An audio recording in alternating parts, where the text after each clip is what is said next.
नमस्कार साथियों, स्वागत है आप सभी का वैली ब्लू आईएएस एकेडमी की इस यूट्यूब प्लेटफॉर्म पर। उम्मीद करता हूँ आप सभी अच्छे होंगे। तो दोस्तों, इंतजार की घड़ियां अब समाप्त हुई।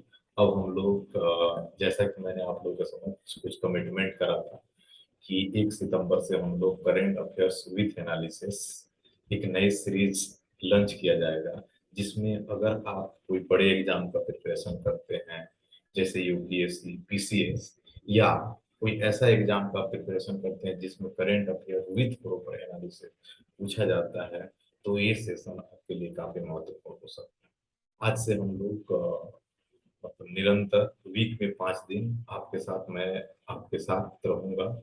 और उस दिन का जो भी महत्वपूर्ण खबरें होंगी, चाहे वह टाइम्स ऑफ इंडिया का हो, चाहे द हिंदू का हो, या दैनिक जागरण का हो, मैं प्रयास करूंगा कि जो महत्वपूर्ण न्यूज हो आप लोगों के समक्ष प्रेजेंट करूं।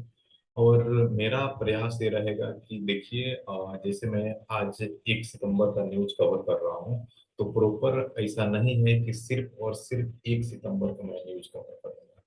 हो सकता है कि इसमें से कुछ पीछे के खबर रह जाएंगे, इसमें जो सम्मिलित किए जाएंगे। और जैसे मैं अगर 2 सितंबर हो गया, 3 सितंबर हो गया, आने वाले समय की जितनी भी जो करंट अफेयर होंगे, हो सकता है कि पीछे वाले कोई चीजें छूट जाती है जो बाद में हमें याद आता है। तो वो चीजें को हम लोग कवर अप करते चलेंगे। यकीन मानिए, आप हमारे साथ निरंतर बने रहेंगे, तो जितने भी मतलब करंट अफेयर्स संबंधित जितने भी क्वेश्चन आते हैं, ऑलमोस्ट आप लोग इतना कैपेबल हो पाएंगे कि आप अपने एग्जाम में मतलब बेहतर से बेहतर कर पाएं। तो आज के सेशन में, आज चूंकि पहला दिन है, तो आज मैं लगभग यहाँ पर 3 न्यूज को यहाँ पर कवर करने का प्रयास करूंगा। और इस 3 न्यूज काफी अच्छे से करेंगे, पूरे समझने का प्रयास करेंगे। पूरे जिस तरह ऑफलाइन क्लासेस में हम लोग एनालिसिस करते हैं, उसी तरह यहाँ भी एनालिसिस करेंगे। किसी प्रकार का कोई कंफ्यूजन हम लोग नहीं छोड़ेंगे। तो यहाँ पर हमारा क्राइटेरिया ये होगा कि मतलब यहाँ पर पीडीएफ बना हुआ है, और उस पीडीएफ को मैं आप लोगों के समक्ष प्रेजेंट करूंगा। जो भी चीजें मैं आप लोगों के समक्ष बताऊंगा, उसको आप लोग को नोट डाउन कर लेना होगा। अगर आप मतलब जो चीजें नहीं नोट डाउन कर पाते हैं, तो हमारे इंस्टीट्यूट का जो टेलीग्राम है, उस टेलीग्राम पर पीडीएफ डेली बेसिस पे आप लोगों को प्रोवाइड कराई जाएगी।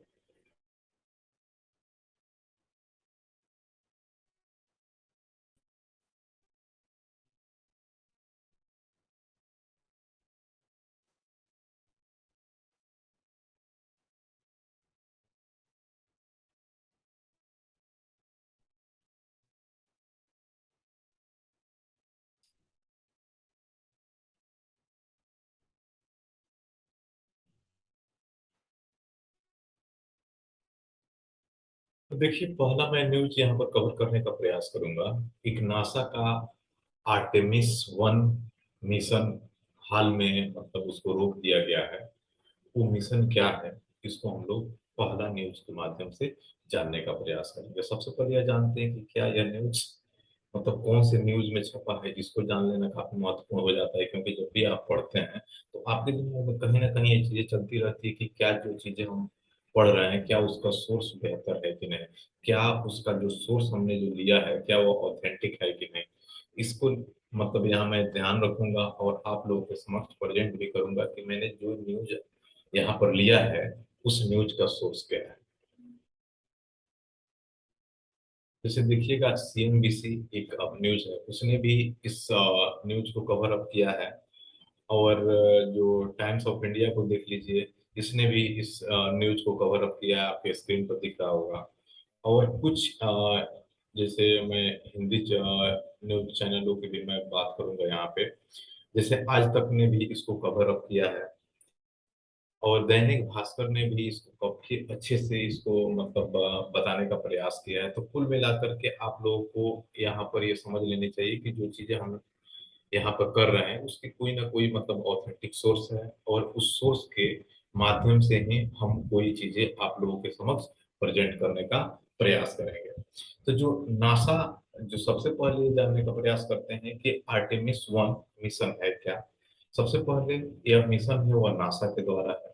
और इसमें आर्टेमिस मिशन में पहले किया क्या जा रहा है कि मतलब एक रॉकेट और उस रॉकेट के ऊपर एक कैप्सूल और कैप्सूल में मतलब एक dummy dummy in the sense मैं कहूँ कि मतलब इंसान नहीं होंगे। अब करना क्या है कि वो जो कैप्सूल है उस कैप्सूल को मतलब चंद्रमा के सतह पर उतारना, ये प्लान है। ये आर्टेमिस प्रथम का मतलब ये टारगेट है नासा का कि मतलब जैसे मतलब अब यहाँ पर आपके दिमाग में कहीं ना कहीं एक क्वेश्चन अराइज हो रहा है कि क्या मतलब जो नासा जो मतलब अभी के समय में जो प्लान लेकर के आया है, क्या नासा के द्वारा अभी तक कोई ऐसे साइंटिस्ट एस्ट्रोनॉट क्या चंद्रमा पर गए हैं कि नहीं? तो अपोलो एक 11 मिशन हुआ करता था, अगर शायद आप लोगों को याद हो, 1969 के अराउंड। तो उस समय जो आर्म स्ट्रॉन्ग थे और आर्म स्ट्रॉन्ग जो अपोलो 11 मिशन के थ्रू वहां पर गए हुए थे। ऐसा माना जाता है नासा के द्वारा कि जो आर्म स्ट्रॉन्ग है उनके जो पैर के निशान जो हैं वो अभी तक वहां पर चंद्रमा पर विद्यमान है। अब यहाँ पर सोचने वाली ये बात हो जाती है कि मतलब अगर जो नासा है वह एक समय में चंद्रमा पर गया था, तो अभी के समय में ऐसा क्या हालात हो गए हैं कि मतलब आपको डमी भेजने की जरूरत पड़ रहा है? इतना ही नहीं, आर्टेमिस का 3 मिशन टोटल मिला करके लॉन्च किए जाने हैं। जैसे अभी 2022 में आर्टेमिस फर्स्ट होगा और 24-25 में आर्टेमिस सेकंड इसका प्रोजेक्ट होगा। और आर्टेमिस जो थर्ड होगा, वह थर्ड जो होगा वह आपका 2030 तक अब चंद्रमा पर भेजा जाएगा।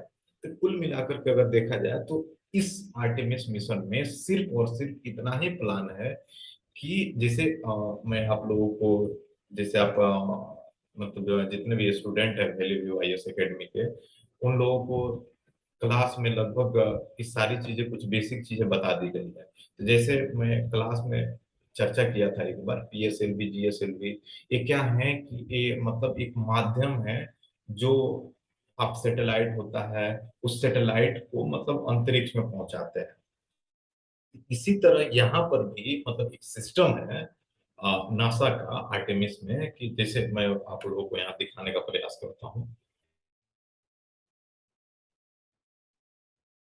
देखिएगा यहाँ पर दिख रहा है एक एसएलएस। जैसे आप लोग यहाँ पर अगर देख पा रहे हैं कि जो बड़ा वाला चीज है जो दिख रहा है मतलब लेफ्ट साइड में, जिसको मतलब 322 फीट है और 322 फीट इसकी जो हाइट दिखाई जा रही है, तो ये पूरा जो है ये रॉकेट है। अब तक इस प्रकार के रॉकेट दुनिया में प्रयोग नहीं किया गया है। और इस रॉकेट के ऊपर आप पढ़िएगा तो इस पर लिखा हुआ है कि मतलब ओरियन स्पेस क्राफ्ट, मतलब उस पर से देखिएगा एक मतलब कोनिकल शेप में बना हुआ है। और उस कोनिकल शेप में एक क्रूज बनाई गई है, जिसमें जनरली अगर कहें तो उसमें मतलब अगर ह्यूमन को अगर भेजना है तो ह्यूमन उसी में क्या करते हैं, उसी में बैठते हैं।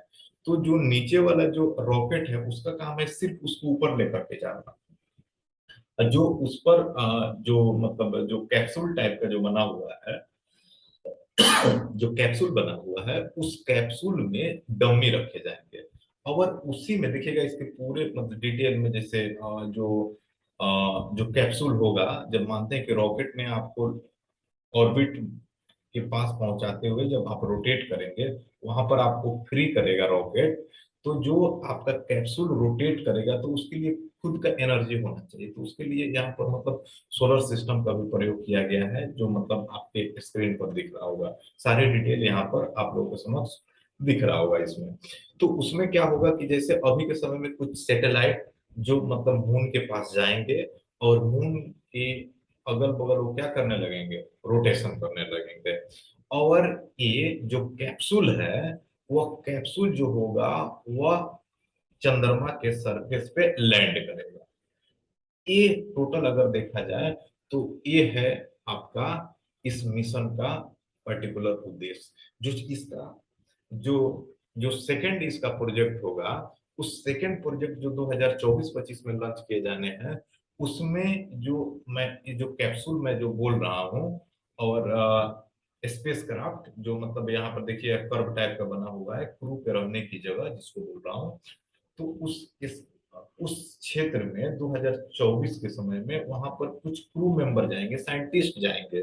लेकिन ध्यान रखने वाली बात है कि उस समय वो लोग मतलब मून के क्या करेंगे, बस रिवॉल्यूशन करने के बाद, चक्कर काटने के बाद वो लोग फिर से वापस आ जाएंगे।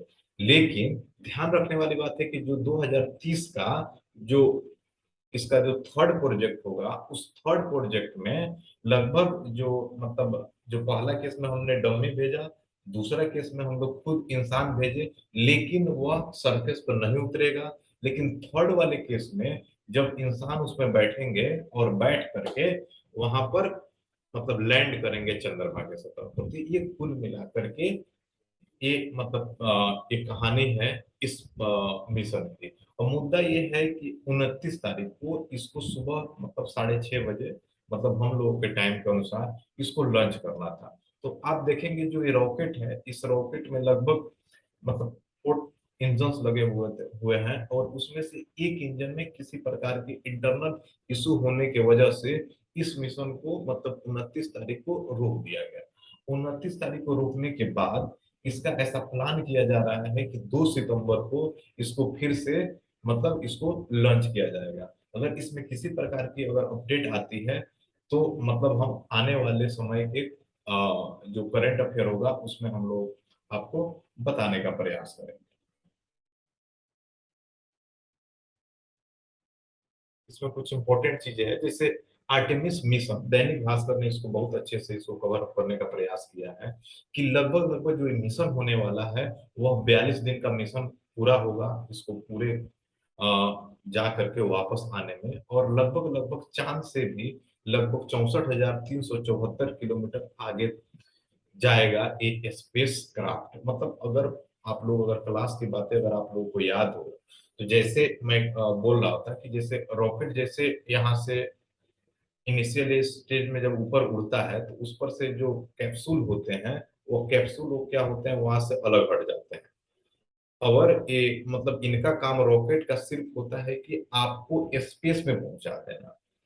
तो वही कहानी है कि मतलब जो आपका जो स्केप स्पेस क्राफ्ट जो होगा वह चंद्रमा से लगभग लगभग 64,500 किलोमीटर की दूरी तक जाएगा। लगभग मैं यहाँ पर स्क्रीन पर आप लोगों को दिख रहा होगा कि मतलब सोमवार को मतलब यह लॉन्च होने वाला था सुबह लगभग 6:03 PM में, लेकिन ऐसा नहीं हो पाया कुछ इंटरनल समस्याओं की वजह से।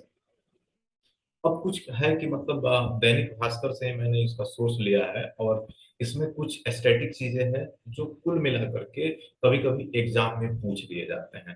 तो सबसे पहले यहाँ पर देखिएगा कि मतलब जो मून है, that means 27 days and 8 hour में वह क्या करता है कि वह अपने एक्सिस पर रोटेट करता है, और सेम डेज में यह क्या करता है कि यह मतलब अर्थ के भी चारों तरफ क्या कर लेता है, रिवॉल्यूशन कर लेता है। इसके वजह से इसका अपने एक्सिस पर रोटेशन और रिवॉल्यूशन का टाइमिंग सेम होने की वजह से हम लोग यह देखते हैं कि हम पृथ्वी पर से चंद्रमा के जो साउथर्न रेंज है, दक्षिणी भाग है, उसको हम लोग नहीं देख पाते हैं। और यही कारण है कि लगभग लगभग आपको जीके में भी पूछा जाता है, कहीं इंटरव्यू वगैरह में पूछा जाता है, या ऐसे भी जनरली मतलब मॉक टेस्ट के आधार पर भी आप लोगों से ये चीजें पूछ लिया जाता है कि मतलब आखिर मतलब क्या कारण है कि मतलब चंद्रमा का पीछे वाला जो पार्ट है वह दिखाई नहीं देता है। दूसरी अगर बात करें यहाँ पे, तो अगर मतलब यहाँ पर जैसे मतलब जैसे सौर मंडल है, सौर मंडल में लगभग 8 ग्रह के 181 क्या है अ, उपग्रह है, और उसमें चंद्रमा का लगभग 5वां स्थान है। तो मतलब कुल मिलाकर के अगर देखा जाए तो जितने भी उपग्रह हैं उस उपग्रह में लगभग 181 में लगभग 5th रैंक आपका मून का आता है। तो कुल मिलाकर के इसकी अगर मतलब अगर साइज देखा जाए तो मतलब काफी बड़ी मानी जाएगी। लगभग अगर देखा जाए तो लगभग लगभग एक अपना थेसिस है 11th की ज्योग्राफी भी इसको मेंशन करता है कि जो ओरिजिन जो हुआ है मतलब मून का, और जैसे सन सन हुआ और सन सॉरी मतलब अर्थ हुआ, और अर्थ से एक बड़ा पिंड आकर के इस पर टकराता है, और टकराने की वजह से इसमें से कुछ मटेरियल बाहर निकल जाते हैं, और वही मतलब मून कहलाता है। ये बात है मतलब 4.5 अरब साल पहले की। एनीवे इसके मतलब अलग अलग प्रिंसिपल हैं, अलग अलग मतलब साइंटिस्ट ने अपने अपने विचार दिए हैं। और जो भी मतलब आप, वैसे मैं उम्मीद करूंगा कि आप लोगों ने 11th की एनसीईआरटी ज्योग्राफी पढ़ी होगी और उसमें ये सारी चीजें उसमें मेंशन किया गया है। इसमें एक और चीज है, अगर मैं यहाँ पर देखने का प्रयास करूं तो लगभग 1958 में अमेरिका ने अपनी ताकत दिखाने के लिए चंद्रमा पर एक परमाणु ब्लास्ट करने का प्रयास किया था और उस मिशन का नाम A119 था। और इसमें ऐसा भी बातें कहा गया था कि अगर वहां पर कोई अगर एटॉमिक अटैक किए जाते हैं मून पे, तो लगभग आप बिना टेलीस्कोप से अर्थ से ही आप अ, जो मून होगा वहां पर लाइटिंग सिस्टम को आप देख पाएंगे। तो बहरहाल वो चीजें तो सक्सेस हुई नहीं, लेकिन ऐसा प्लान था। तो ये जनरली कुछ एस्थेटिक चीजें होती हैं जिसको आपको ध्यान रखना होता है एग्जाम परस्पेक्टिव से, कि कभी कभी ये चीजें पूछ लिए जाते हैं।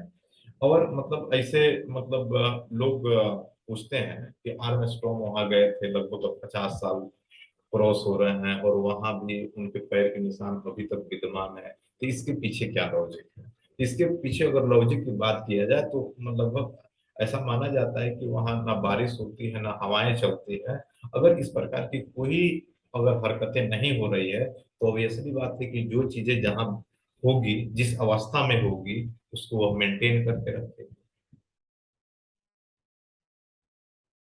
अगर हम जो ये भी ध्यान रखिएगा कि मतलब एक कैनेडी स्पेस है फ्लोरिडा में। फ्लोरिडा आप लोग पता होगा कि मतलब अमेरिका के जो निचला पार्ट है वहां पर दक्षिणी भाग में फ्लोरिडा है, और वहीं पर है एक जगह जिसका कैनेडी स्पेस स्टेशन है, और वहां से मतलब इसको लॉन्च करना था। ये चीजें कुल मिलाकर के आपको पता होना चाहिए। लगभग अगर आज तक की बात करें तो लगभग मतलब 50 साल क्यों लग गए नासा को मून मिशन के लिए, ये बातें इसमें कवर अप किया गया है।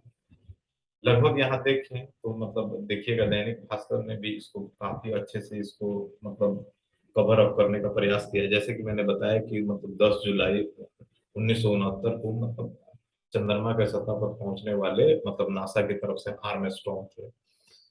और इतना ही नहीं मतलब अलग अलग समय, जैसे अपोलो 11 मिशन, जैसे यहाँ पर आप देखिएगा कि मतलब इनको दिखाया गया है उतरते हुए नील आर्मस्ट्रॉन्ग को स्ट्रॉन्ग। तो मतलब यहाँ पर एक पता नहीं कितना बातें सही है कि मतलब एक बार न्यूज में ही क्लिप में ही छपा था कि मतलब नासा के द्वारा कुछ ऐसे भी मतलब रिसर्च को बढ़ावा दिया जाता है जो रियल में हुआ ही नहीं है।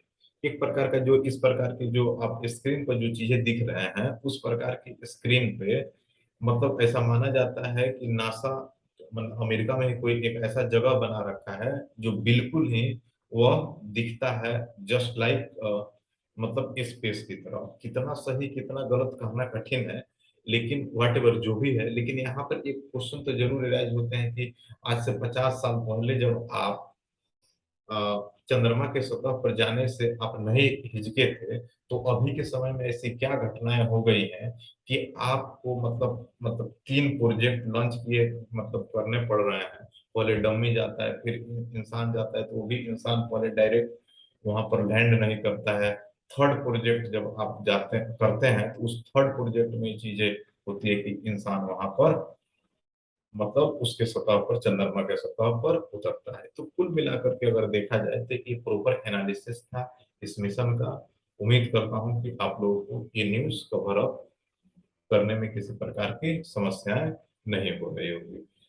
ये पीडीएफ आप लोगों को टेलीग्राम ग्रुप में डाल दिया जाएगा, आप वहां से इसको पढ़ सकते हैं।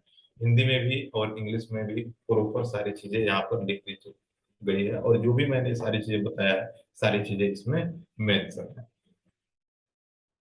थोड़ा सा नासा को लेकर के अगर बात करें, स्टैटिक चीजें मतलब कभी कभी पूछ लिया जाता है। इसका हेडक्वार्टर है आपका वाशिंगटन डीसी में, और यूएसए की कैपिटल भी है आपका वाशिंगटन डीसी। इसको मतलब फाउंड करने का जो डेट है 29 जुलाई 1958 को। तो इस चीज को आपको थोड़ा सा ध्यान रखना है।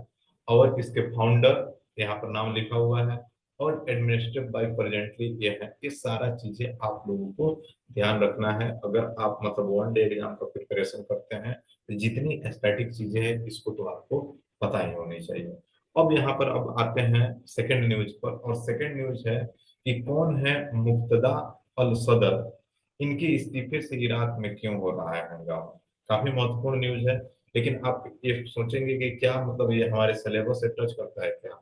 बिल्कुल टच करता है। देखिए मतलब एक यूक्रेन और रसिया वार हुआ, तो देखिए आप, चाहे वो पाकिस्तान हो गया, चाहे वो श्रीलंका हो गया, चाहे वो इटली हो गया, चाहे आप यहाँ पर इराक देख लीजिए, हर जगह मतलब वहाँ की मतलब सरकार मतलब चेंज होने की स्थिति आ गई है, और कहीं तो मतलब लॉट ऑफ जगह ऐसा है कि मतलब वहां पर चेंज भी हो गए हैं, जस्ट बिकॉज ऑफ इन्फ्लेशन। वहां पर कंडीशन इतना खराब हो गया है।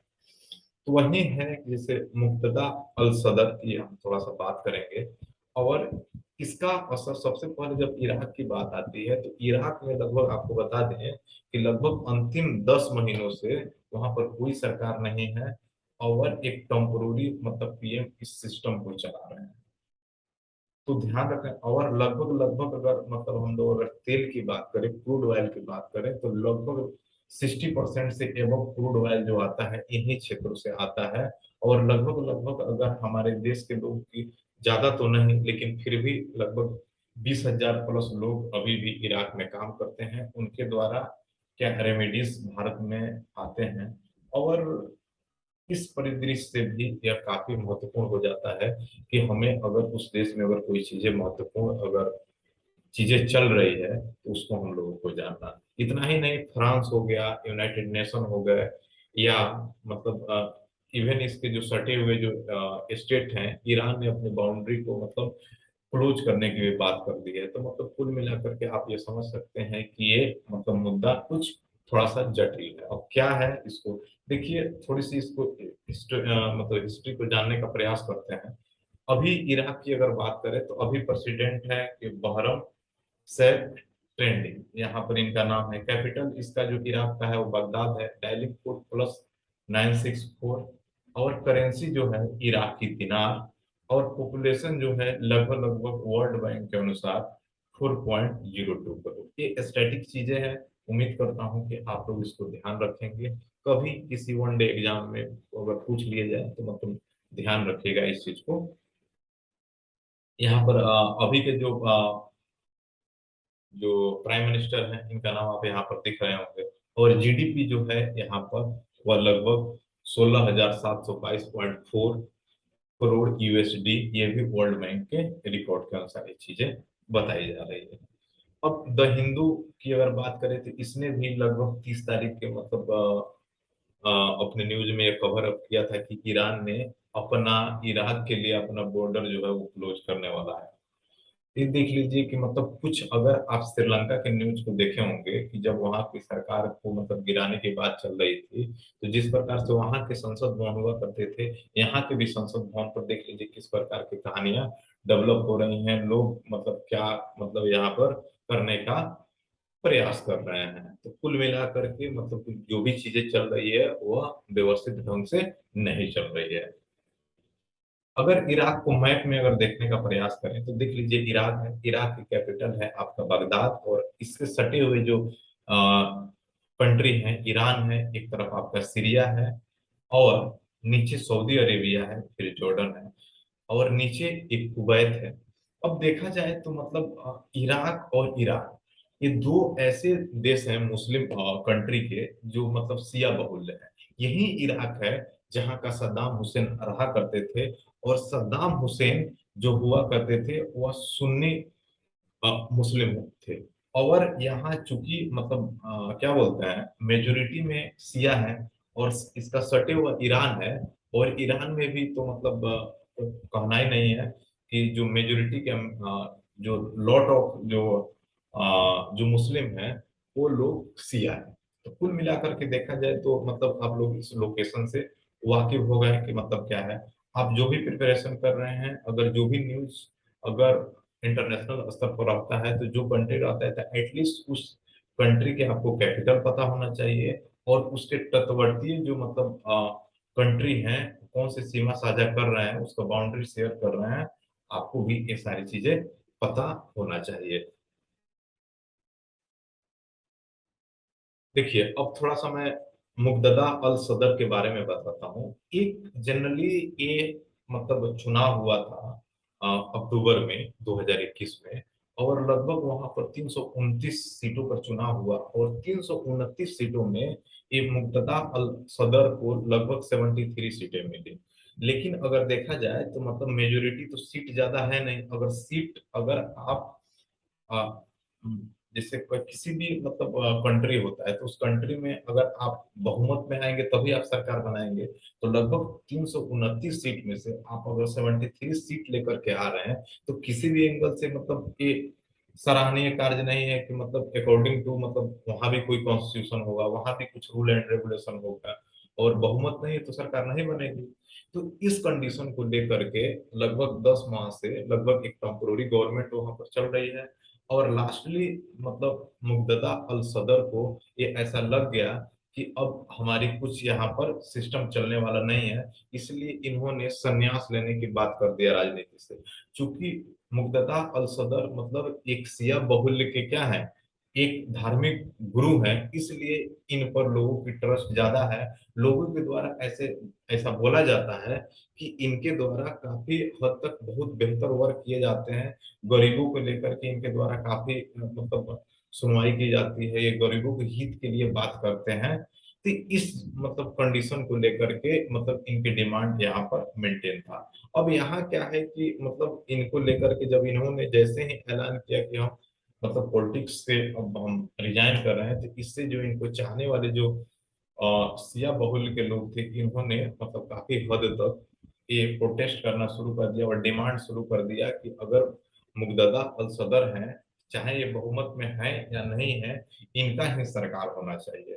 तो कुल मिलाकर के अगर देखें तो, लेकिन मतलब किसी भी एंगल से तो मतलब अकॉर्डिंग टू कॉन्स्टिट्यूशन तो मतलब यह व्यवस्थित ढंग से नहीं माना जाएगा, और जब व्यवस्थित ढंग से नहीं माना जाएगा तो मतलब ये कहीं ना कहीं ये लॉ एंड ऑर्डर के अगेंस्ट है। तो इसलिए मतलब इनको एज ए वजीर आजम इराक के नहीं एक्सेप्ट किया गया, जिससे समस्याएं अभी बनी हुई है।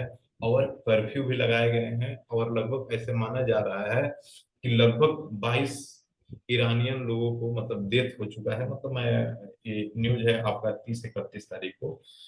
तो ये सारी चीजें यहाँ पर देखने को मिल रही है। अब यहाँ पर आप लोगों को ये लगेगा कि मुग्तदा अल सद्र जो सिया हैं और सिया बहुल के ही हैं, तो क्यों मतलब ये मतलब अपने ही मतलब जो लोग हैं उनके प्रति कुछ अजीब इनका मतलब रिएक्शन है। तो मुद्दा यह है कि मतलब जो अल सदर साहब हैं, इनका मानना है कि जो अभी प्रेजेंट में जो टेम्पोररी जो गवर्नमेंट है इराक में, वह वो भी सिया है। और वो लोग मतलब ईरान से कुछ ऐसी हरकत कर रहे हैं जो इनको अल सदर को अच्छा नहीं लग रहा है।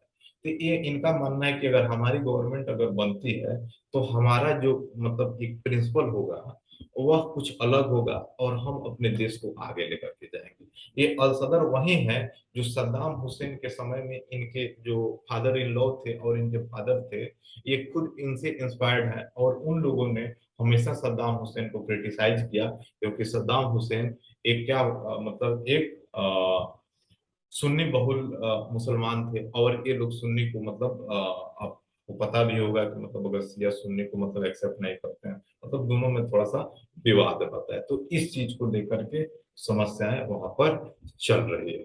उम्मीद करते हैं कि आप लोग इस बात को भी समझ पाए। इस सारी चीजें जो भी चीजें हैं मैंने उसका जैसे यहाँ पर एक मैप के माध्यम से देख लीजिए कि डाइवर्सिटी कितने हैं। लगभग यहाँ पर अगर देखा जाए तो सबसे ज्यादा मतलब शिया बहुल के हैं, फिर सुन्नी भी है इसमें, और एक कुर्द। कुर्द जो है कभी करेंगे इसकी चर्चा। मतलब ये ऐसे हैं कि मतलब जो भी देश में है, उन उस देश द्वारा इनको भगाया जाता रहा है। इनकी भी अलग कहानी कभी किसी सेशन में इसको जानने का प्रयास करेंगे। इसको इस मैप में आप देख लीजिएगा कि कौन से मतलब जैसे कलर यहाँ पर मेंशन किया गया है, और कलर के अकॉर्डिंग उनका मतलब कितना परसेंटेज है। ये सारी चीजें मैंने आप लोगों को बता दिया है। जैसे मैंने बताया कि मतलब अक्टूबर में एक चुनाव हुए थे और मेजोरिटी में भी नहीं आए थे, बहुत में सारी चीजें जैसे आप लोग जैसे ये भी एक महत्वपूर्ण मैच है, इसको देख लीजिएगा। कुवैत है, सऊदी अरेबिया है, जोर्डन है। यही कारण है कि मतलब देखिएगा जैसे इराक और ईरान, अब ये सऊदी जो है ये सुन्नी बहुल है। कुवैत को देख लीजिए, फिर सीरिया को देख लीजिए, इस सारे टर्की को देख लीजिए, लेकिन सिर्फ यही एक है जो मतलब जैसे ईरान, और इसमें सबसे ज्यादा मतलब शिया बहुल है। तो इसमें हमेशा कुछ ना कुछ विवाद ऐसे ही चलते रहते हैं गल्फ कंट्री में।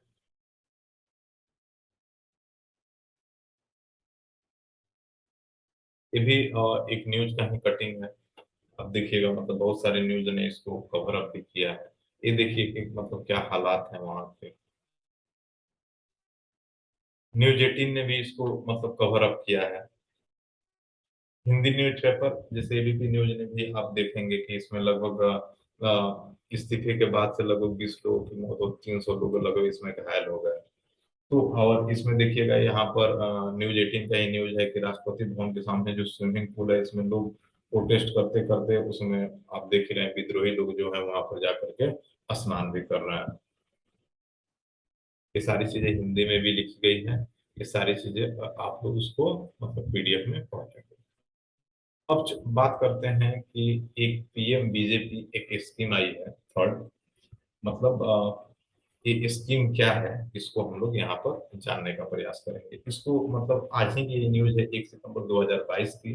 बिजनेस स्टैंडर्ड ने इसको मतलब कवर अप करने का प्रयास किया है।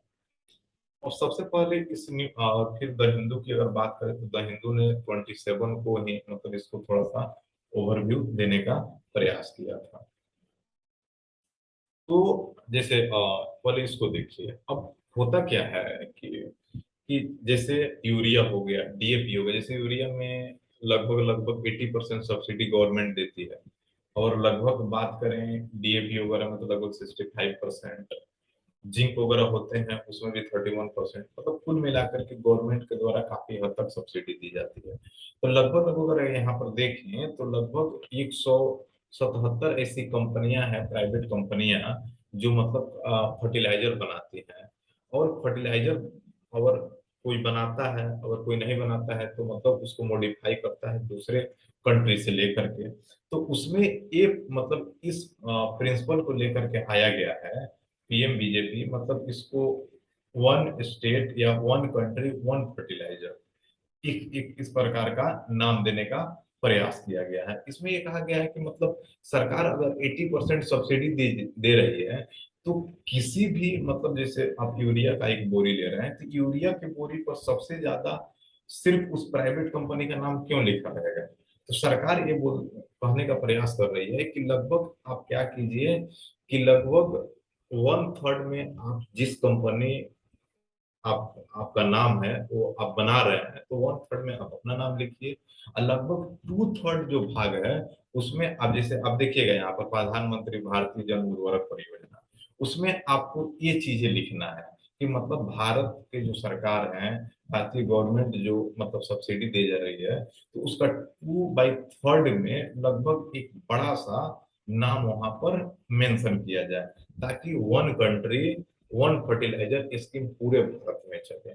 इससे क्या होगा, इससे ये होगा कि जैसे आप देखिएगा कि मतलब जैसे जो चोरी की गई मतलब जो फर्टिलाइजर होते हैं, जो ब्लैक स्तर पर सेल किया जाता है, तो इससे ऐसा गवर्नमेंट के द्वारा माना जा रहा है कि मतलब इससे की चीजें रुकेगी। दूसरा ये चीजें है कि मतलब जो किसान लोग हैं उनका मतलब एक ट्रस्ट बढ़ेगा कि मतलब सरकार हमारे द्वारा कितनी चीजें कर रही है।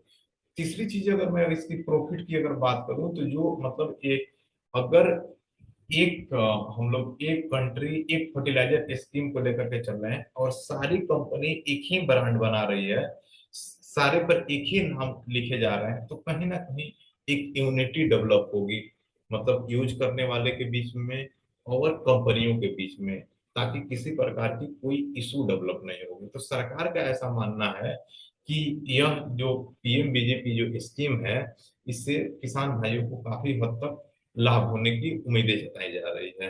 यह मतलब ऐसा कहानी है कि मतलब लगभग जैसे जो रबी फसल जो अक्टूबर में स्टार्ट होने वाला है वहां से इसको मतलब यहाँ से इनिशियल स्टेज में प्रारंभ किया जाएगा। 2 अक्टूबर को इसको मतलब स्कीम को लॉन्च की जाएगी जाएगी गांधी जयंती के शुभ अवसर पे। बस यही आप लोग जो स्कीम देख रहे हैं कि मतलब जिसे वन नेशन वन फर्टिलाइजर इसका नाम दिया जा रहा है। और जैसे कहीं कहीं मतलब one country one fertilizer, one nation one fertilizer, कई सारी चीजें है कि मतलब एक यूनाइट करने की बात हो रही है यहाँ पे। अगर आगे अगर हम बात करें तो सरकार ने लगभग मतलब कुछ ऐसे कंपनियां होंगी जो फर्टिलाइजर बचा के रखे होंगे, उनका तो नाम चेंज करना पॉसिबल नहीं है अभी। तो लगभग लगभग 31 दिसंबर 2022 तक का उनको समय दे दिया गया है कि पुराना वाला आप उसको सेल कर लें। लेकिन 31 दिसंबर के बाद से आपको मतलब इस स्कीम को पीएम बीजेपी स्कीम को आपको लागू करना पड़ेगा। एक हाल की रिपोर्ट की अगर बात करें तो लगभग लगभग 2021-22 में अगर फर्टिलाइजर सब्सिडी की अगर हम बात करें तो लगभग 1.62 लाख करोड़ रुपए जो फाइनेंशियल ईयर 2021-22 में फर्टिलाइजर और सब्सिडी में गवर्नमेंट का खर्च हुआ है। इतना ही नहीं, अगर बात करें कि लगभग लगभग 2.5 लाख रुपए मतलब यहाँ पर इस अभी जो अभी फाइनेंशियल ईयर चल रहा है इसमें अब तक मतलब फर्टिलाइजर पर इतने सब्सिडी दिए जा चुके हैं। तो सरकार का ये मानना है कि अगर सरकार अब इतनी चीजें कर रही है तो सरकार का मतलब उतना मतलब नेम फेम हो। उम्मीद करता हूं कि आप लोग इस बात को समझ पा रहे होंगे। देखिएगा, one nation one fertilizer scheme यहाँ पे इस प्रकार की मतलब जो बोरियां बनेंगी और इस प्रकार से मतलब डिस्ट्रीब्यूट होगी। यहाँ पर भी देखा गया है कि मतलब यूरिया पर जैसे मैंने बताया कि लगभग 80% के आसपास क्या किए जाते हैं, सब्सिडी दिए जाते हैं। और लगभग 65% जो होगा डीएपी पर और 55% जो होगा वह लगभग लगभग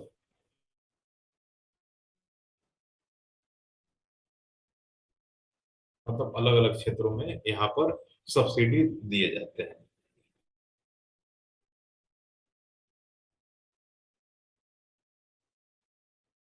तो यहाँ पर मतलब सरकार का मतलब एक कुल मिला करके ऐसा मतलब ऐसा उम्मीदें की जा रही है कि इससे मतलब काफी ज्यादा प्रॉफिट देखने को मिलेगा। और अब इस न्यूज को कवर अप करने के बाद इससे संबंधित आपने पिछले मंथ में एक नैनो यूरिया का कंसेप्ट आया था, उसको भी आपको ध्यान रखना है। और उसको आपको साथ में अगर नोट्स बना रहे हैं तो इसको बना लेने हैं। उम्मीद करते हैं कि आपको ये सारी चीजें समझ में आई होगी। तो आज हम लोग यहाँ पर टोटली यहाँ पर तीन ही न्यूज को कवर अप करेंगे।